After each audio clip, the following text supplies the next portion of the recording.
Chapter 4. Boiling Earth and Sea. Two celestial bodies were driven near to each other.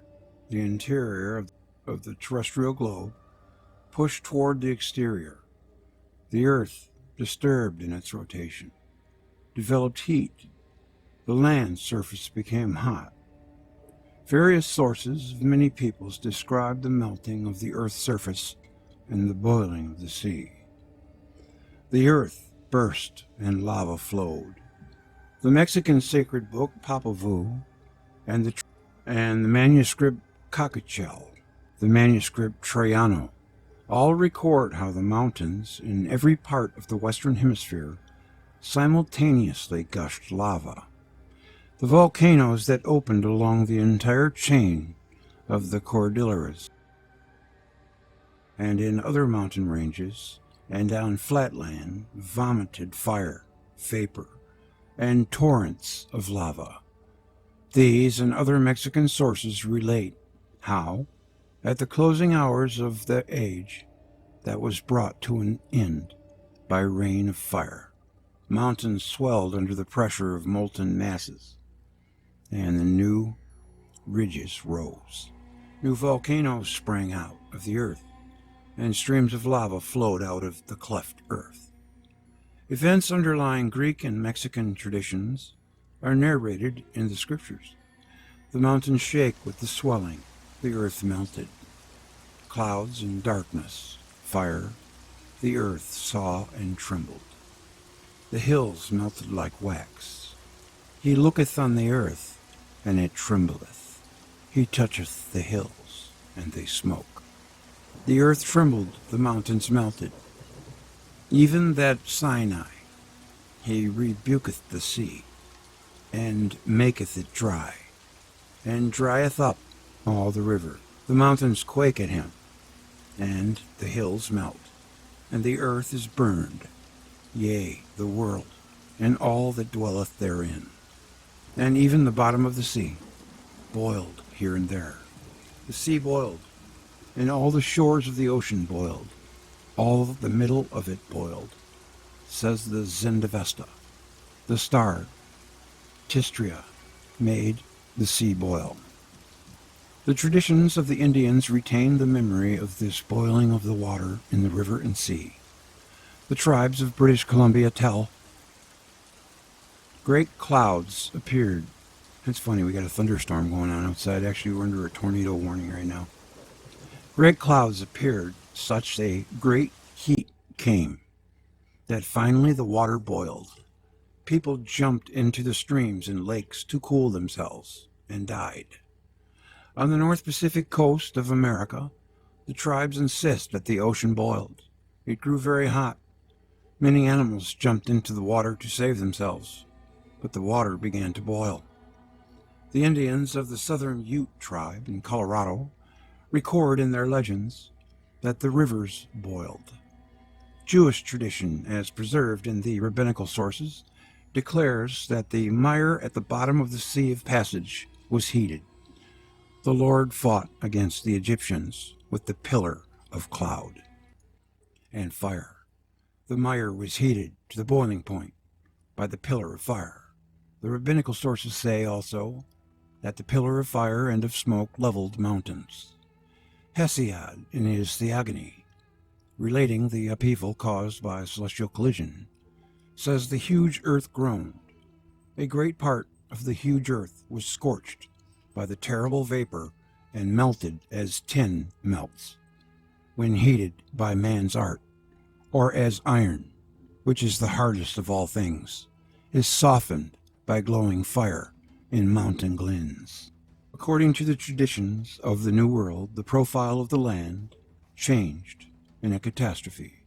New valleys were formed, mountain ridges were torn apart, new gulfs were cut out, ancient heights were overturned, and new ones sprang up. The few survivors of the ruined world were enveloped, it's a wonder there were any, in darkness.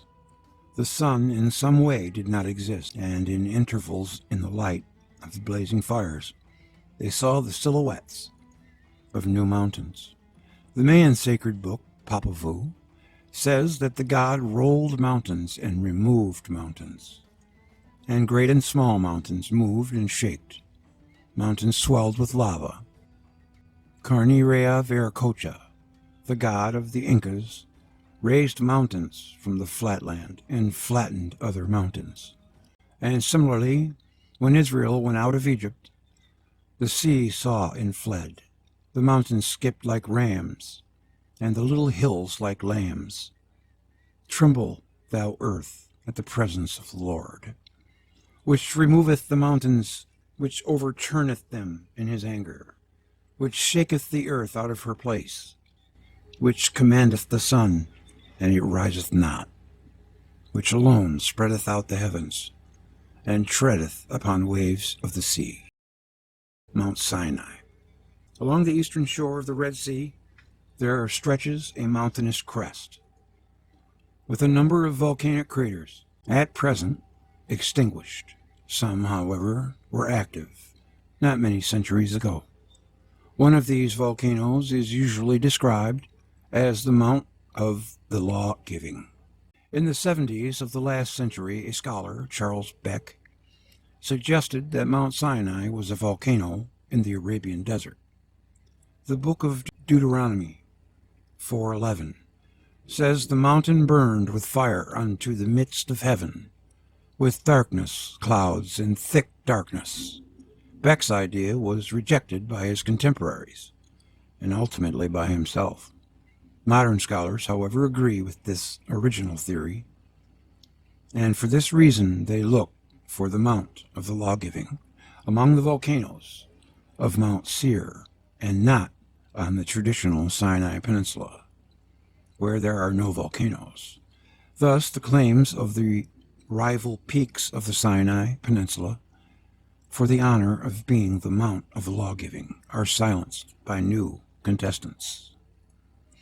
It is true that it is stated the mountains melted, even that Sinai, but this melting of summits does not necessarily mean an opening up of craters.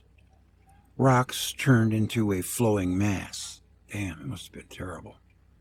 The plateau of the Sinai Peninsula is covered with formations of basalt lava. Wide stretches of the Arabian desert also glisten with lava. Lava formations interspersed with the extinguished volcanoes stretch from the vicinity of Palmyra southward into Arabia as far as Mecca. Only a few thousand years ago, the deserts glowed with the beacons of many volcanoes. Mountains melted. Lava flowed over the ground from the numerous fissures. The celestial body that the great architect of nature sent close to the earth made contact with it, and electrical discharges retreated and approached again. If we are to believe the scriptural data, there elapsed 7 weeks, or, by another computation, about 2 months, from the day of the Exodus to the day of the revelation at Mount Sinai. There were thunders and lightnings, and thick cloud upon the mount, and the voice of the trumpet exceeding loud, so that all people that was in the camp trembled.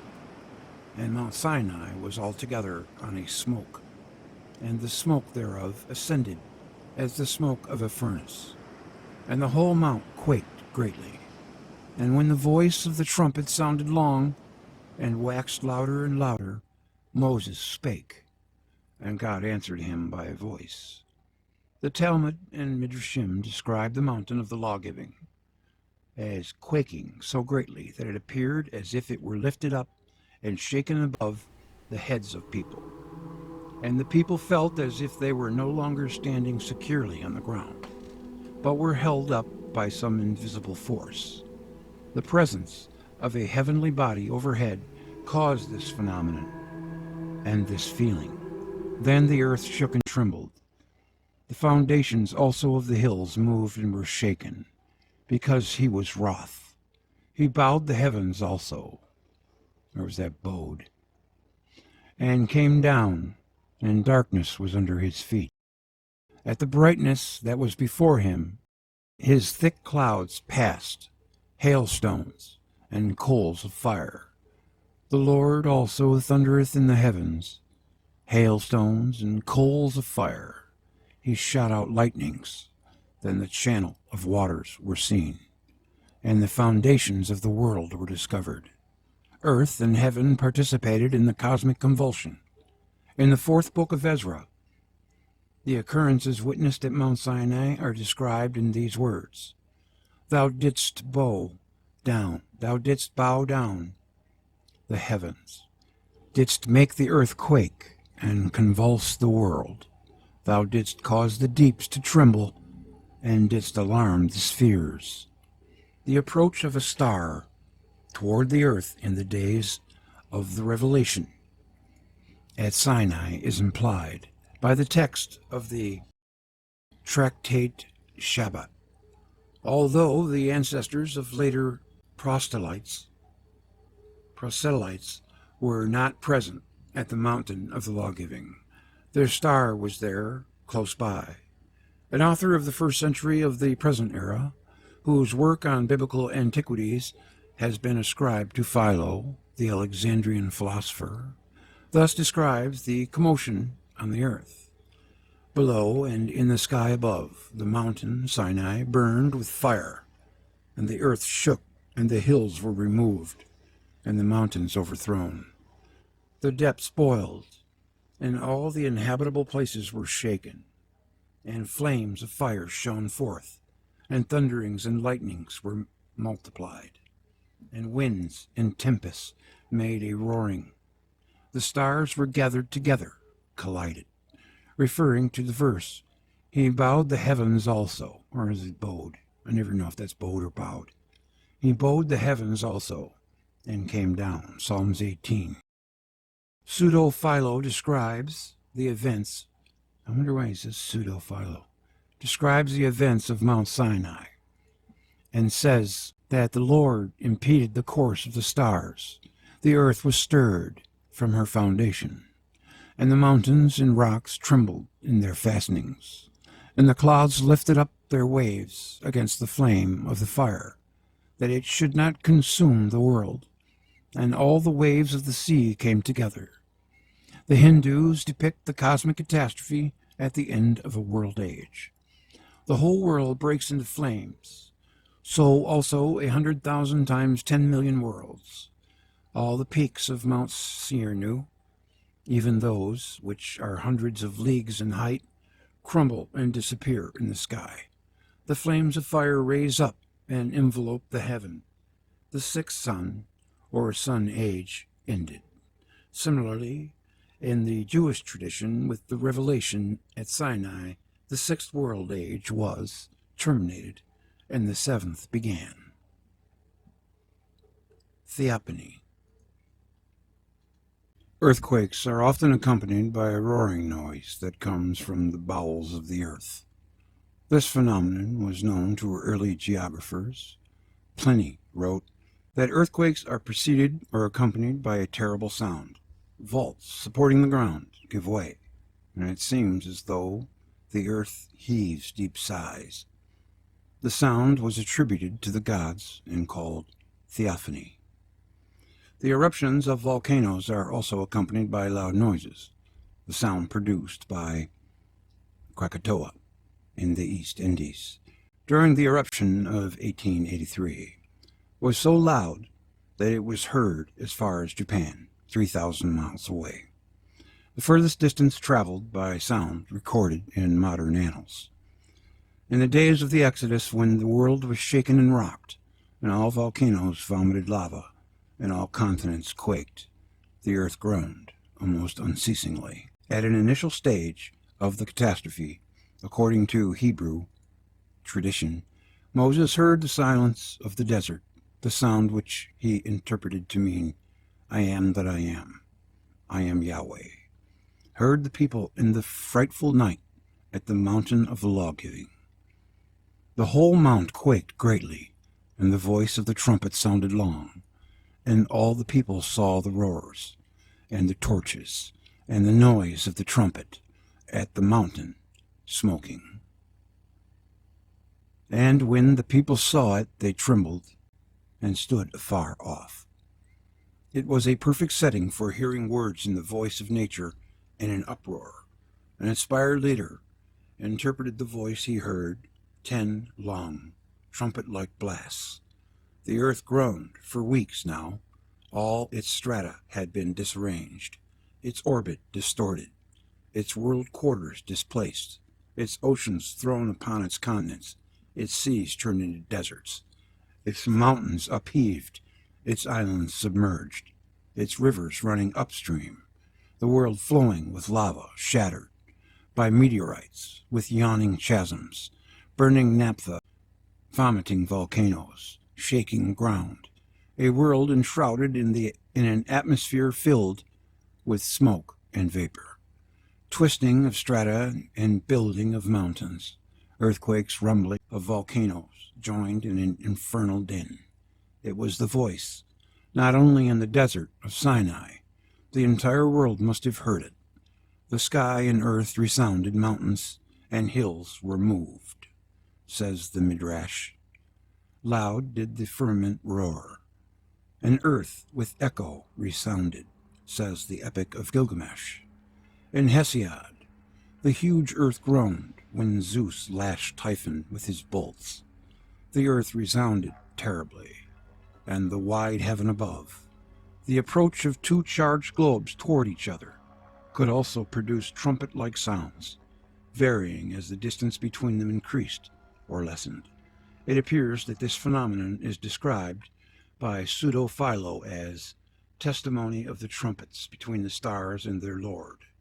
Here we can trace the origin of the Pythagorean notion of the music of the spheres, and the idea that stars make music. In Babylonia, the spheres of the planets were called voices, and they were supposed to produce music. According to Midrashic literature, the trumpets sounding at Mount Sinai had 7 different pitches or notes, and the rabbinical literature speaks of the heavenly music heard at the revelation. At the first sound, the sky and the earth moved. The seas and the rivers turned into flight. Mountains and hills were loosened in their foundations. Homer depicts a similar occurrence in these words.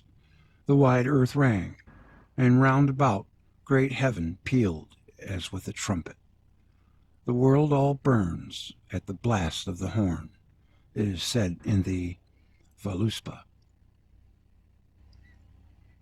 According to the Hebrew tradition, all the nations heard the roaring of the law-giving. It appears that at Mount Sinai the sound that sounded long rose 10 times. In this roaring the Hebrews heard the dialogue, "Thou shalt not kill, thou shalt not commit adultery, thou shalt not steal." These words of the Decalogue were not heard by Israel alone, but by the inhabitants of all earth. The divine voice divided itself into the 70 tongues of men, so that all might understand it. The souls of the heathens almost fled from them when they heard it. The din caused by the groaning earth repeated itself again and again, but not so loud as subterranean strata readjusted themselves after being dislocated. Earthquakes incessantly shook the ground for years. The papyrus Ippawur calls these years years of noise. Years of noise, there is no end to the noise. And again, oh, that earth would cease from noise, and tumult, uproar, be no more. The sound probably had the same pitch all over the world as it came from the deep interior of the earth, all of whose stratas were dislocated when it was thrown from its orbit and forced from its axis. The great king lawgiver of China, in whose time a dreadful cataclysm took place and the order of nature was disturbed, bore the name Yahoo. In the preface to the Shu King, attributed to Confucius, it is written, "Examining into antiquity, we find that the Emperor Yao was called Fang Hin. Yahoo was a surname given to him in the time following the flood, apparently inspired by the sound of the earth's groaning. The same sound was heard in those years in the Western Hemisphere, or wherever the ancestors of the Indians then lived. They relate that once when the heavens were very close to the earth, all mankind lifted the sky, little by little, at the repeating, shouting Yahoo, which rang all over the world. In Indonesia, an oath is accompanied by the invocation of the heavenly bodies. An arrow is shot toward the sky, while all present raise a cry of Jujuhui. The same sound is heard in the very name Jove, Jupiter. The name Yahweh is preserved in shorter forms as well, Yahoo and Yo. Hey, yo! As the name of the deity in the Bible. Diodorus wrote of Moses that he had received his laws from God invoked by the name Io. In Mexico, Yao, or Yodel, is the god of war. The similarity of sound has already been noted.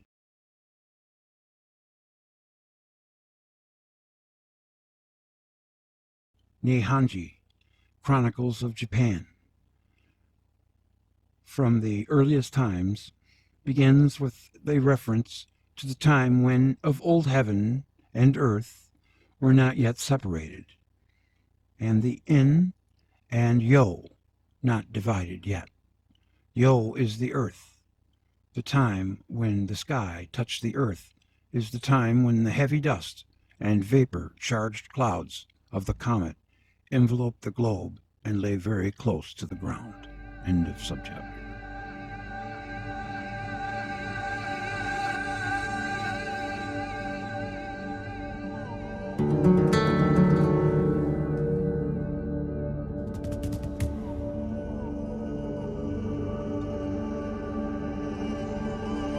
Emperor Yao. The history of China is commonly supposed to extend back to Grey Antiquity. But in reality, the sources of the ancient period of Chinese past are very, very scanty. For they were destroyed by the Emperor Xingqi Huang, 246 to 209, before the present era, BC. He ordered all books on history and astronomy, as well as works of classic literature, to be burned. Search for these books was made throughout the empire for this purpose. The story persists that a few remnants of the old literature were again put into writing from the memory of an old man. Some were said to have been found hidden in the sepulchre of Confucius. And are ascribed to his pen. Of these few remains of the old lore. The most cherished are those which tell of the Emperor Yao and his times. His personality and his period are considered as the most auspicious in the Chinese annals. The history of China preceding his reign is ascribed to the mythical period of the Chinese past. In the days of Yao, the event occurred which separates the almost obliterated and very dim past of China from the period that is considered historical. China was overwhelmed by an immense catastrophe. At that time, the miracle is said to have happened that the sun, during a span of 10 days, did not set. The forests were ignited, and a multitude of abominable vermin was brought forth. In the lifetime of Yao, the sun did not set for 10 full days, and the entire land was flooded. An immense wave that reached the sky fell down on the land of China. The water was well up on the high mountains, and the foothills could not be seen at all. This recalls Psalm 104. The waters stood above the mountains. They go up by the mountains, and Psalm 107. The waves mount up to the heaven. Destructive in their overflow are the waters of inundation, said the emperor. In their vast extent, they embrace the hills and overtop the great heights, threatening the heavens with their floods. The emperor ordered that all efforts be made to open outlets for the waters that were caught in the valleys between the mountains. For many years the population labored, trying to free the plains and valleys of the waters of the flood by digging channels and draining the fields. For a considerable number of years all efforts were in vain. The minister who was in charge of this urgent and immense work, Khwan, that's Khwan, was sentenced to death because of his failure. For 9 years he labored, but the work was unaccomplished, and only his son Yu succeeded in draining the land. This achievement was so highly rated that Yu became Emperor of China after King Shun, first successor to Yahoo. This Yu was the founder of the new and notable dynasty called by his name. The chronicles of modern China preserve records of 1 million lives lost in a single overflow of the Yellow River. Another natural catastrophe, the earthquake, also caused great devastation in China at various times. It is estimated that in the year 1556, the quaking earth took 830,000 lives and 3 million in 1662. Was not the catastrophe of the time of Yahoo one of the major inundation of rivers, as modern scholars suppose it to have been? But the fact that this catastrophe has been vivid in traditions for thousands of years, while neither the overflow of the Yellow River, when 1 million people perished, nor the great earthquakes play a conspicuous part in the recollections of a nation, as an argument against the established interpretations. Rivers do not overflow in the form of a sky-high wave. The overflowing rivers of China subside in a few weeks, and the water does not remain in the plains until the following spring, but flows away, and the ground dries in a few more weeks. The flood of Yahoo required draining for many years, and during all this period water covered the lower part of the country. Yahoo's reign is remembered for the following undertaking. This emperor sent scholars to different parts of China, and even to Indochina, to find out the location of north, west, east, and south, by observing the direction of the sun's rising and setting, and the motion of the stars. He also charged his astronomers to find out the duration of seasons, and to draw up a new calendar. The Shu King is called the oldest book of Chinese chronicles, rewritten from memory or from the hidden manuscript after the burning of books by Sin Chi Hong. In its oldest section, the Canon of Yahoo, it is written, "Thereupon Yahoo commanded he and Ho in reverent accordance with the wide heavens to calculate and delineate the movements and appearances of the sun, deliver respectfully the seasons to the people." The necessity soon thereafter, the flood, of finding anew the 4 directions, and learning anew the movements of the sun and the moon, of delineating the zodiacal signs, of compiling the calendar, of informing the population of China of the sequence of the seasons, creates the impression that during the catastrophe the orbit of the earth and the year, the inclination of the axis and the seasons, the orbit of the moon and the month changed.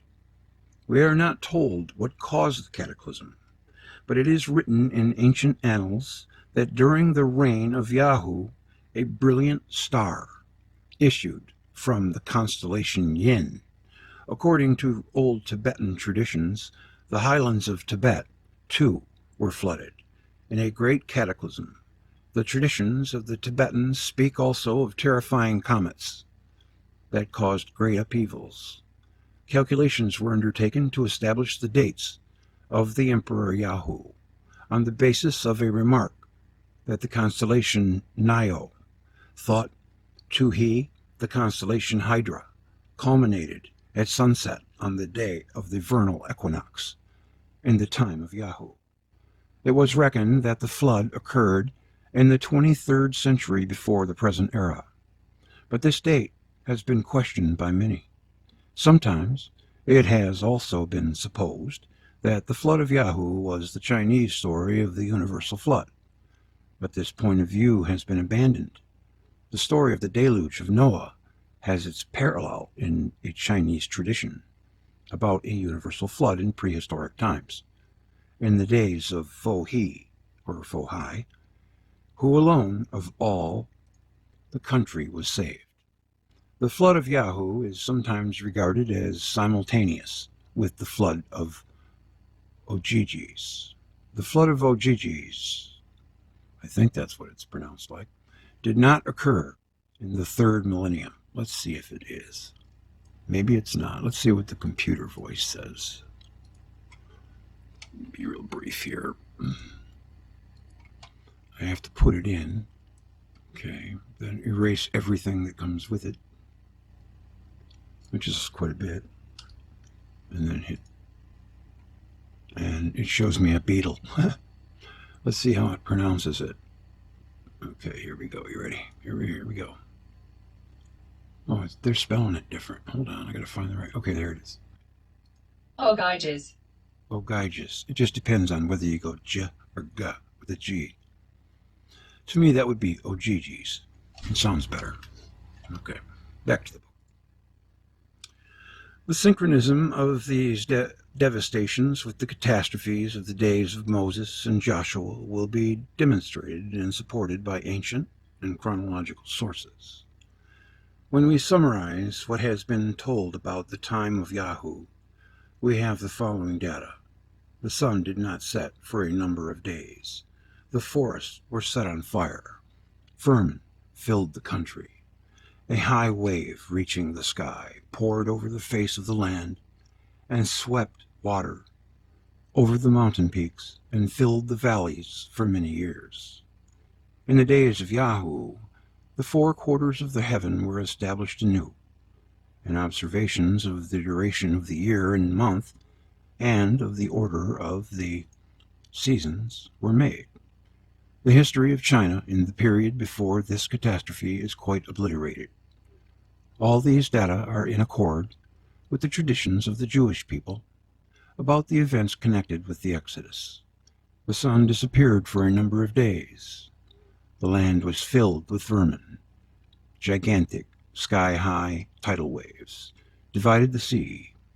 The world burned, as we shall see. The Hebrew sources, too, reveal that a new calendar was established, reckoning from the days of the catastrophe, and that the seasons, the 4 quarters of the heaven, were no longer the same. End of chapter. That wasn't so bad. That was pretty good. I hope you enjoyed it. Thank you for listening.